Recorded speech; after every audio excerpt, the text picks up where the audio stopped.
Bonjour Chantal. Bonjour Xavier. Avec les Cigognes de l'Espoir, nous avons décidé d'éditer un certain nombre de vidéos en série consacrées aux réactions du couple face à la PMA, depuis la découverte de l'infertilité jusqu'à l'obtention ou non d'un bébé à la fin de ce parcours. La première de ces vidéos sera consacrée au diagnostic de l'infertilité.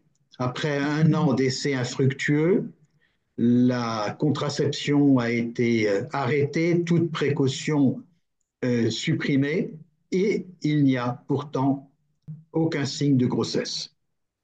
Quand, quand est-ce qu'on peut considérer qu'apparaissent les premiers doutes? Oui, je voudrais déjà rebondir sur ce que tu disais par rapport à par rapport à ces tentatives et par rapport aux émotions que ces tentatives suscitent, parce que le fait d'envisager d'avoir comme projet d'avoir un bébé suscite beaucoup d'enthousiasme, beaucoup de joie auprès des personnes. Donc, ce qu'il faut se dire, c'est que ça commence par quelque chose de très joyeux que l'on a envie de partager, déjà entre soi, mais peut-être également dans son entourage. Et au fil des cycles, justement, c'est là où les premiers doutes commencent à s'installer. Alors, pourquoi parle-t-on de cette année charnière? Parce qu'à un moment donné, les gens vont se demander, ben, qu'est-ce qui se passe chez nous? Qu'est-ce qui ne va pas? Est-ce que je ne fais pas ce qu'il faudrait, etc. Et les médecins considèrent que pendant un an, il devrait y avoir une possibilité de grossesse, puisque à chaque cycle, il y a 25% de chances de procréer, notamment pour un couple qui est jeune, qui est en bonne santé et qui a des activités sexuelles régulières. Et donc, à ce moment-là, lorsque aucune grossesse n'arrive et que cette probabilité n'arrive pas au bout de ces 12 mois, eh bien, certains couples finissent par avoir des doutes et par avoir des interrogations qui seront dans un premier temps peut-être essentiellement des interrogations individuelles où on se pose la question, mais soi-même, sans même forcément partager ses doutes avec le partenaire. Le constat d'infertilité engendre un certain nombre d'émotions. Comment peux-tu les décrire? Alors, ce sont des émotions multiples. La première émotion, la plus fréquente, c'est la culpabilité. De se dire, une femme peut culpabiliser, par exemple, de se dire, je n'arrive pas à tomber enceinte. Est-ce que je mange bien? Enfin bon, toutes les choses que l'on édicte pour être en bonne santé. Un homme peut également craindre que la qualité de ses spermatozoïdes soit en cause. Donc ça, c'est une première émotion, des premières sensations. Une autre émotion, c'est la frustration. Alors la frustration, c'est l'attente donc qui devient persistante et où rien n'arrive et où on a l'impression d'avoir droit à ce bébé. Finalement, la frustration, c'est d'avoir droit à quelque chose que l'on n'obtient pas. Et donc, ce bébé n'arrive pas. Or, alentour, les autres couples, la meilleure amie, pouponnent et commencent à dire, et toi, quand est-ce que tu vas avoir un bébé, etc. Donc, cette frustration commence à s'installer.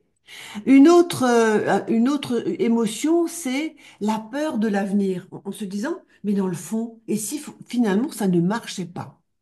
Et si finalement le fait d'avoir un bébé d'une manière naturelle ne va pas fonctionner? Et si je n'y arrivais pas? Tu vois, c'est quelque chose de terrible. Et puis peut-être une dernière émotion fréquente, bah, c'est le sentiment d'être isolé, d'isolement.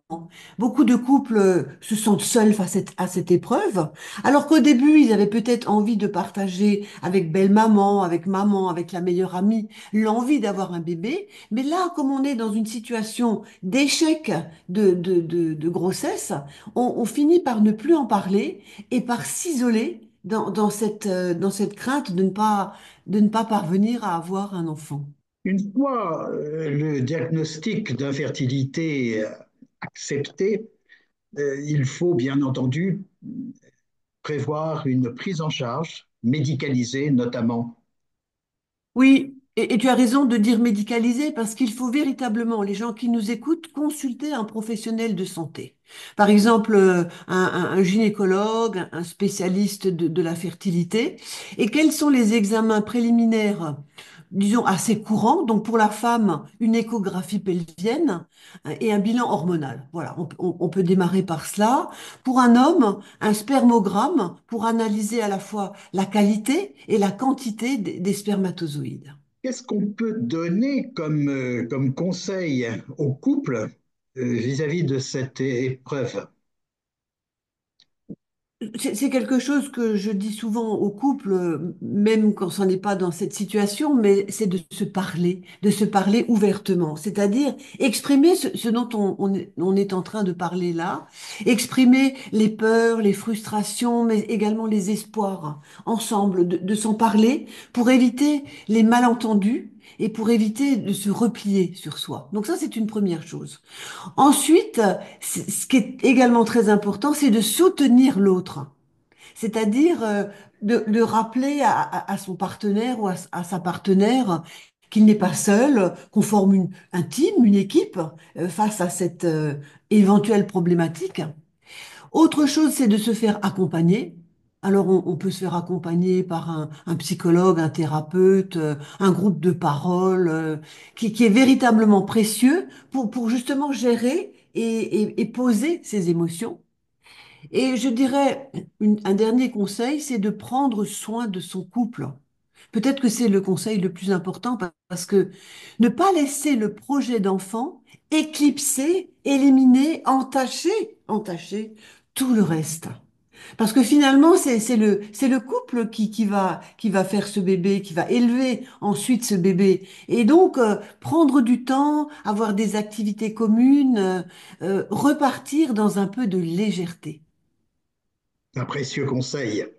Bon, comment Oui. pourrait-on conclure cette première étape? Je pense qu'il faut rester très positif parce que finalement, il n'y a rien qui soit grave à cet moment-là du parcours et de se dire peut-être que ce bébé va venir quand même naturellement et puis de rester positif en disant qu'il y a des solutions, qu'il y a des possibilités pour envisager les choses autrement, mais il faut rester dans